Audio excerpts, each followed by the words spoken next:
Hello everyone, welcome to the second installment of my music theory education videos. Before I begin this video, I just wanted to thank everyone for all of the support on the first video. Many people had some great feedback that I will use in my future videos to continue to explain music theory in a way that everyone can easily learn. In this video, I'll be showing you how to read music. Reading music is often thought to be complex and difficult to get a grasp of, so in this video, I will explain just the basics of reading sheet music to not overwhelm anyone. In later videos, I will get further in depth with sheet music reading, so if you already kind of know how to read sheet music, don't worry, I've got a video for you coming soon. Reading music can be broken down into these two basic parts: pitch and rhythm. When learning how to read sheet music, it can often be helpful to understand how to read notes on a piano as well. If you don't already know how to read the notes on a piano, this may sound a bit overwhelming, but once you understand how notes function on the piano, it makes understanding sheet music much easier. Music is divided into 12 notes. 7 of those notes are referred to as natural, and 5 of those notes are referred to as accidentals. When looking at a piano, the white keys are the natural notes, and the black keys are the accidentals. The space between each key, both white and black, is called a half step. This is the smallest naturally occurring interval between notes.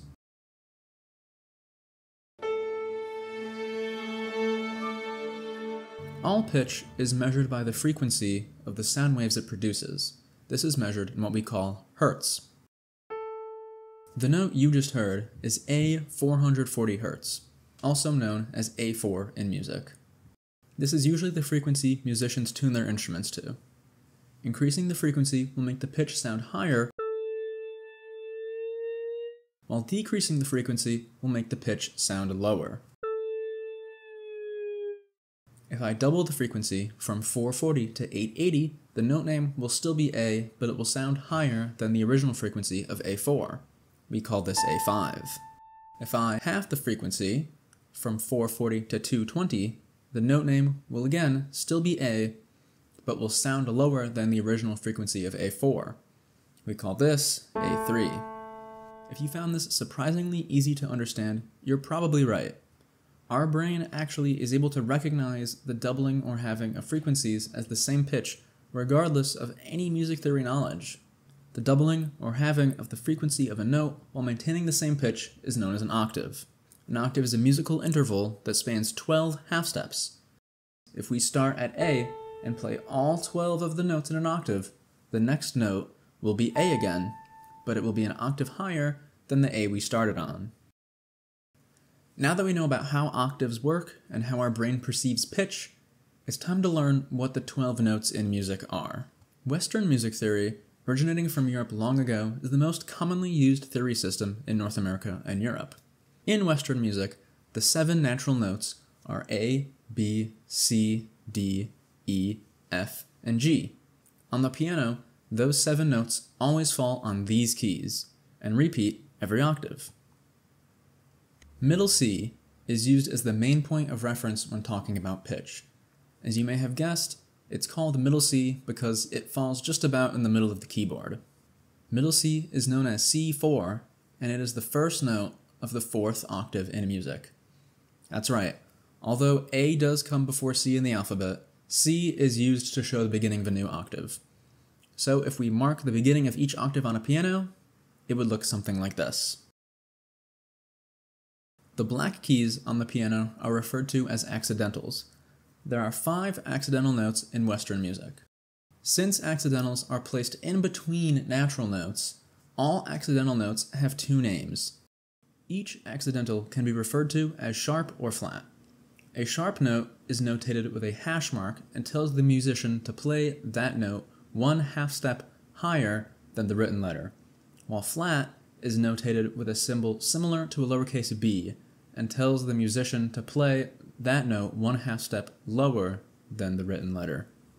For example, the note above G natural is called G sharp, and the note below A is called A flat. Both G sharp and A flat are the same note. Depending on the context of the written music, a composer may refer to a note as sharp or flat. Composers are able to do this because of what are called enharmonics. An enharmonic is two notes that sound the same but have different names. For example, D sharp sounds like this, and E flat sounds like this. Notice how it's the same pitch. That's because D sharp is 1/2 step higher than D, and E flat is 1/2 step lower than E. If we move up one key from D and down one key from E on the piano, we will end up on the same note. For what we are learning in this video, it isn't yet important to understand why someone would choose to refer to an accidental as sharp over flat versus flat over sharp, but we will discuss the differences in a video soon in the future.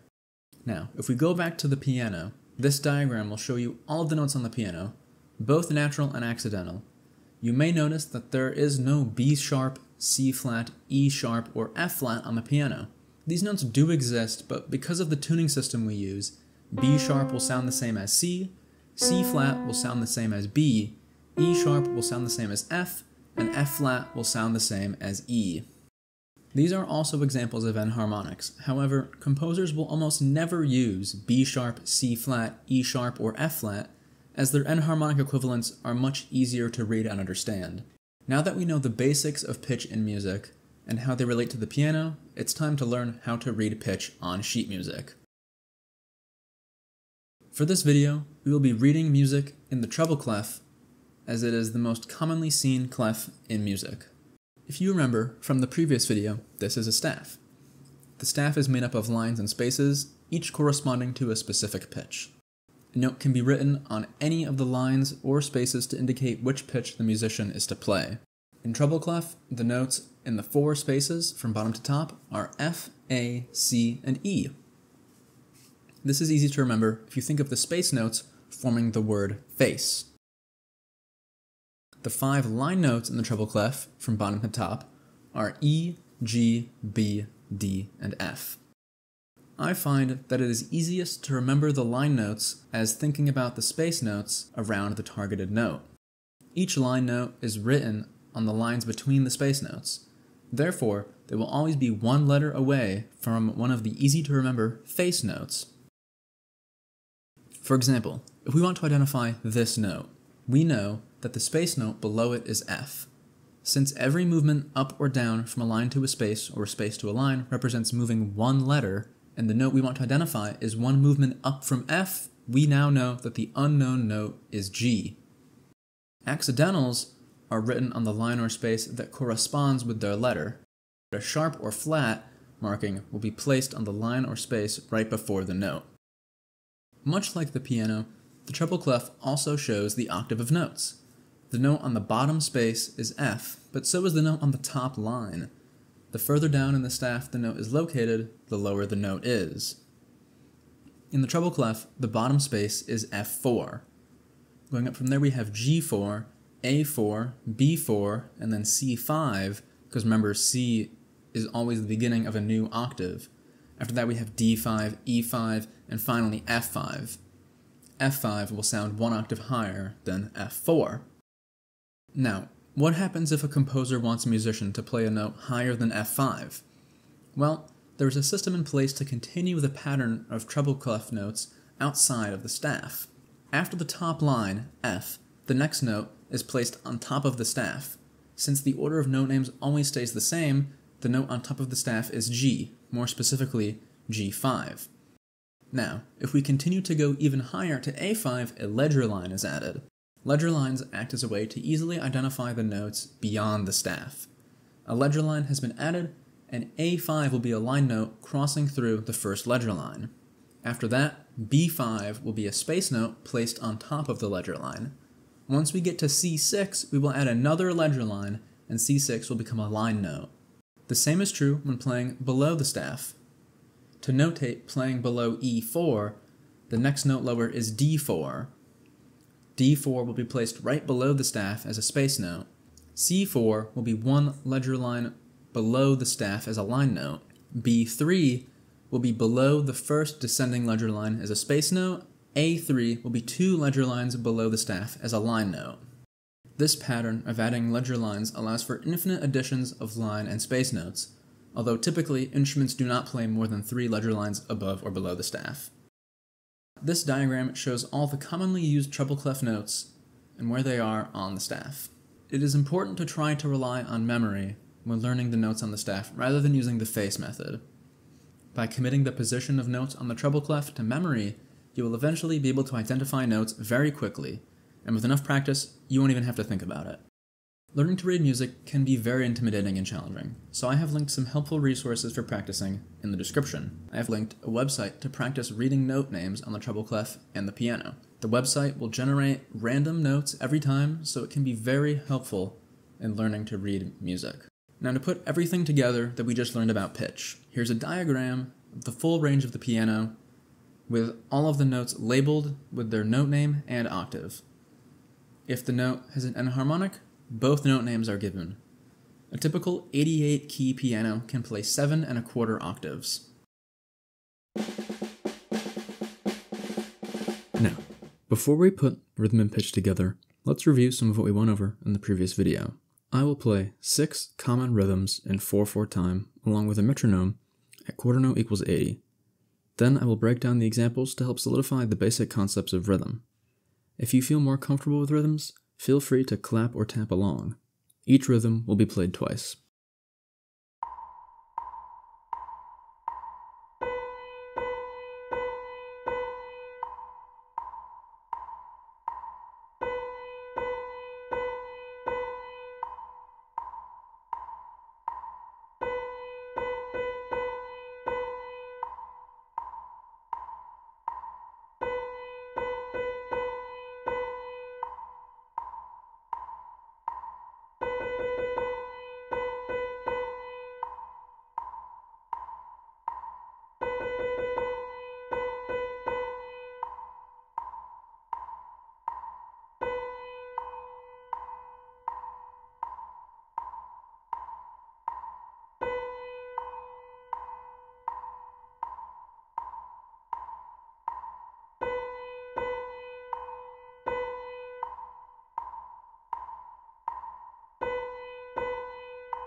The first rhythm was 4 quarter notes. Each of those quarter notes is 1 click of the metronome because we are in 4/4 time. The second rhythm was 1 quarter note, 2 eighth notes, and 2 more quarter notes. Notice that the eighth notes were divided evenly over the time of 1 quarter note. This is because 2 eighth notes are equal to 1 quarter note. This is known as a subdivision. A subdivision describes the mathematical relationship between note values. Each group of eighth notes will be divided evenly within the beat of 1 quarter note, just as 2 16th notes will be evenly divided within 1 eighth note. Additionally, 4 16th notes will be evenly divided between 1 quarter note, and 2 quarter notes will be evenly divided over the same amount of time as 1 half note. The simple version of explaining subdivisions is that every type of note will always be divided evenly into the note that is larger than it. This is why the metronome is so important. It is an incredibly useful tool to learn how rhythms sound in time. Now that we understand how subdivisions work, let's move on to the other 4 rhythms that I played. The third rhythm was 4 16th notes followed by a quarter, 2 eighths, and another quarter. I've sectioned off this rhythm by where the quarter notes and beats fall. We can figure this out using the subdivisions of eighth notes and 16th notes. Since 2 16th notes get evenly distributed in the same amount of time as 1 eighth note, 4 16th notes will fall evenly within 2 eighth notes. We know that 2 eighth notes fall evenly within 1 quarter note, so 4 16th notes will fall evenly under 1 quarter note as well. The fourth rhythm was just 1 whole note. This rhythm demonstrates how everything that was in rhythm 3 all falls evenly under 1 whole note. While we are discussing this rhythm, I'll review how many of each note type it takes to fill a measure of 4/4 time. In one measure of 4/4, 1 whole note has a value of 1, meaning it takes up the whole measure. 2 half notes, each with a value of 1/2, takes up a full measure of 4/4. 4 quarter notes, each with a value of 1/4, fill 1 measure of 4/4. 8 eighth notes, each with a value of 1/8, fill a measure of 4/4. And 16 16th notes, each with a value of 1/16, will fill a measure of 4/4 time. The fifth rhythm was one quarter note, one half note, and one more quarter note.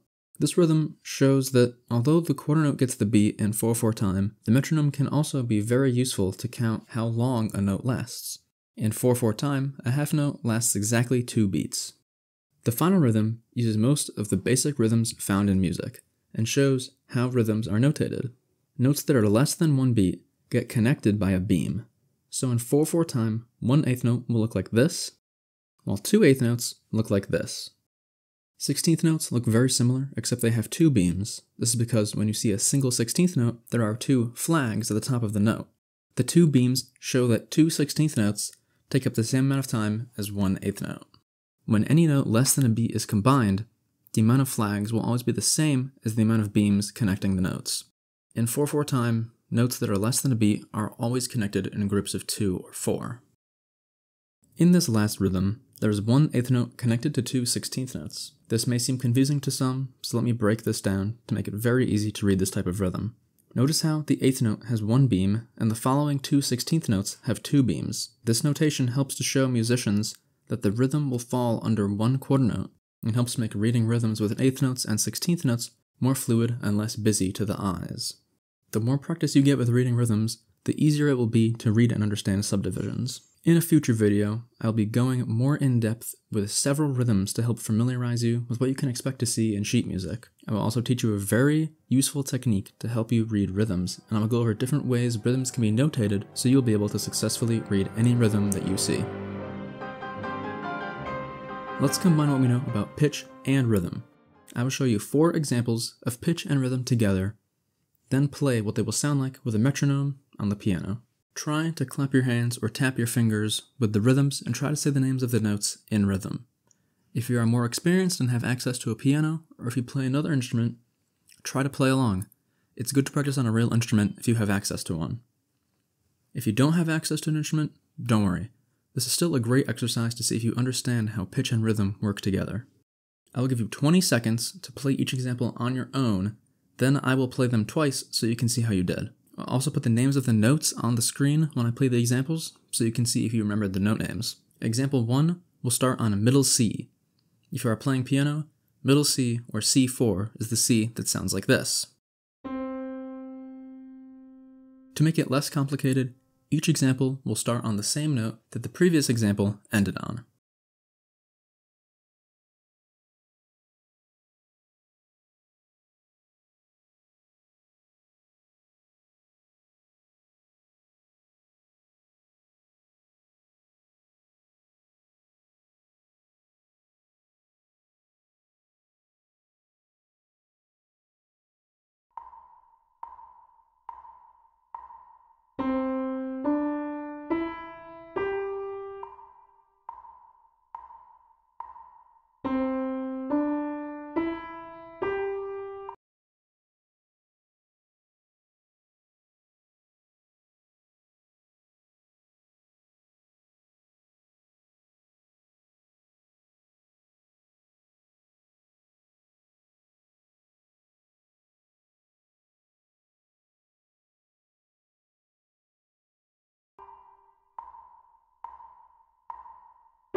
Now that we've gone over some examples of pitch and rhythm together, hopefully you are beginning to get a better grasp on some of these concepts, even if you don't play an instrument.